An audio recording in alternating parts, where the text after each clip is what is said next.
A jornalista Cecília Oliveira, do Instituto Fogo Cruzado, criticou duramente o governador do Rio de Janeiro depois do massacre promovido pela Polícia Militar do Rio de Janeiro. Com toda a propriedade de uma especialista em segurança pública, ela deixou claro que a ação não torna o Rio mais seguro e só serviu para tentar angariar votos para Castro. Vamos ver essa crítica agora no Plantão do Meteoro.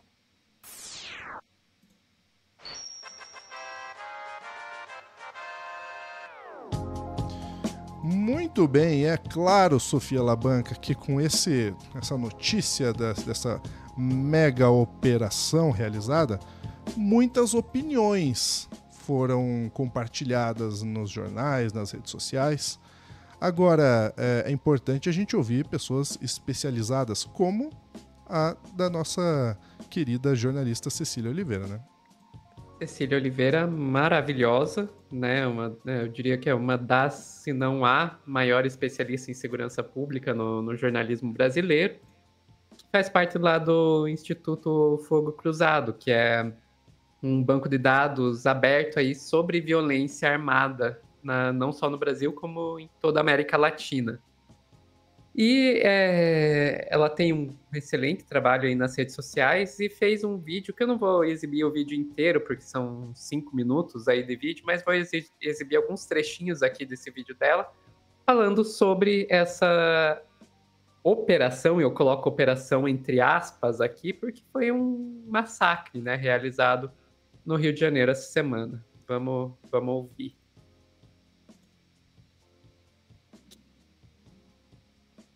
Cláudio Castro é um governador fraco e as suas bravatas colocam toda a população do Rio de Janeiro em risco. Não dá mais para usar meias palavras. Esse aqui é o governador do Rio em outubro de 2023. Sim, Tandera e Abelha, nós não nos cansaremos enquanto não prendermos eles. Anote esses nomes. Os grandes inimigos eram Zinho, Tandera e Abelha. Em outubro do ano passado e fevereiro desse ano foi a mesma coisa, mas dessa vez o inimigo era outro. O governador jurou que ia prender o Peixão. Agora o governador, depois da Operação Contenção, o inimigo público número 1 virou Doca. Abelha, Zinho, Tandera, Doca, Peixão, esses caras foram a justificativa para os dias de terror que o Rio de Janeiro viveu nos últimos 2 anos. Mas veja só o Zinho está preso, e mesmo assim, porque ele se entregou. Esse poderia ser um vídeo sobre todas as vezes que o governador mais fraco da história do Rio de Janeiro tentou falar grosso, dizendo que ia prender criminoso, e nada, absolutamente nada aconteceu. Porra nenhuma. Mas eu acho bastante importante isso que ela traz, porque o pessoal fica tentando justificar aquela chacina que aconteceu essa semana. Não, mas tem que ser feito alguma coisa para resolver a questão da segurança pública. Gente, não está resolvendo nada. Não está resolvendo nada. E daí usa uma estratégia que não resolve o problema, e daí quando não resolve o problema, bota a culpa nos direitos humanos, que, vamos e convenhamos, é o que mais falta, né? A gente tem luta pelos direitos humanos aqui no Brasil, mas quando a gente vai olhar os dados, a gente vai ver que direitos humanos é o que é mais desrespeitado pela polícia, né? Mas enfim, vamos continuar ouvindo.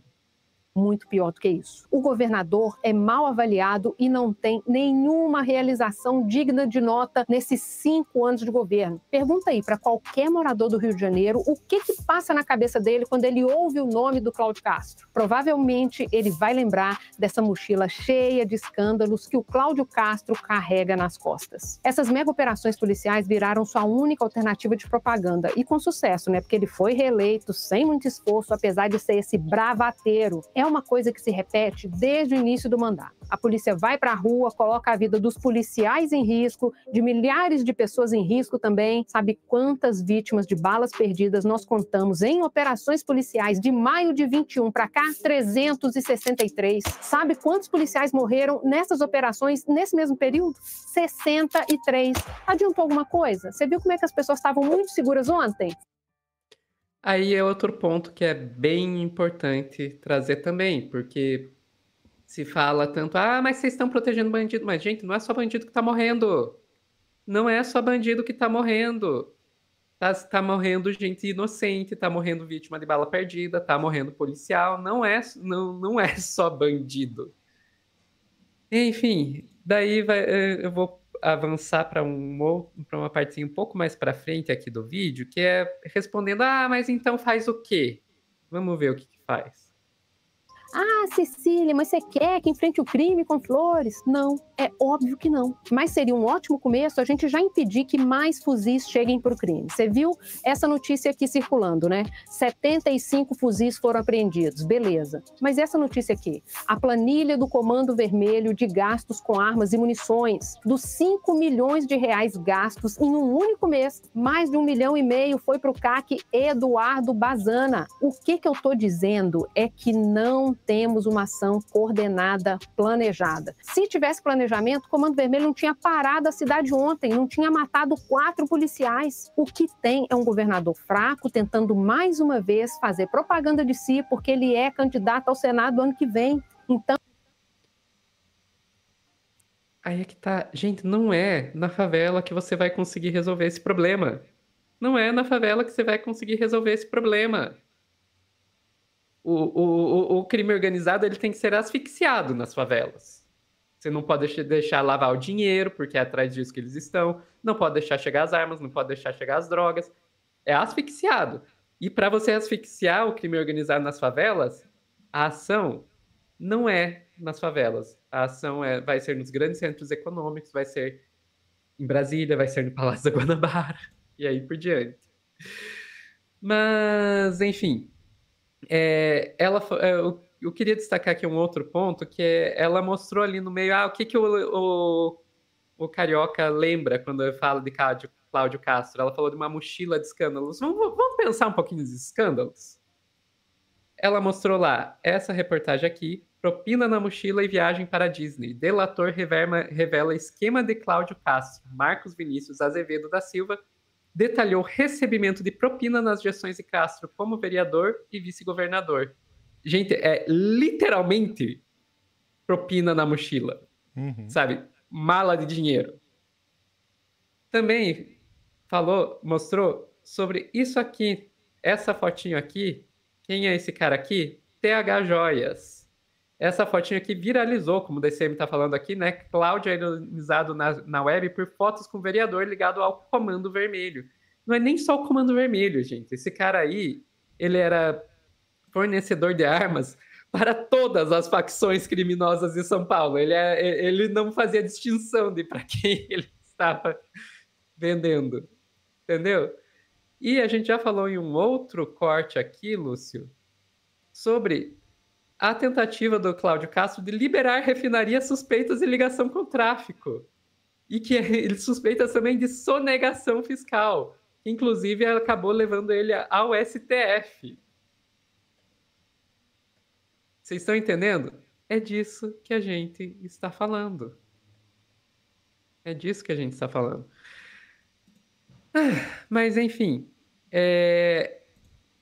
Eu estou dizendo aqui, tem que ir atrás dos empresários, dos políticos que estão ligados ao crime organizado, não é invadir favela. A questão é que o próprio Cláudio Castro deu entrevistas falando que não existe ligação entre político. Não é possível. Sim, não existe ligação entre braço político do crime organizado. Ele deu uma entrevista falando sobre isso em 2023. E isso rendeu mais um vídeo lá do Instituto Fogo Cruzado, que eu vou mostrar para vocês também um trechinho. Não existe braço do crime organizado na política.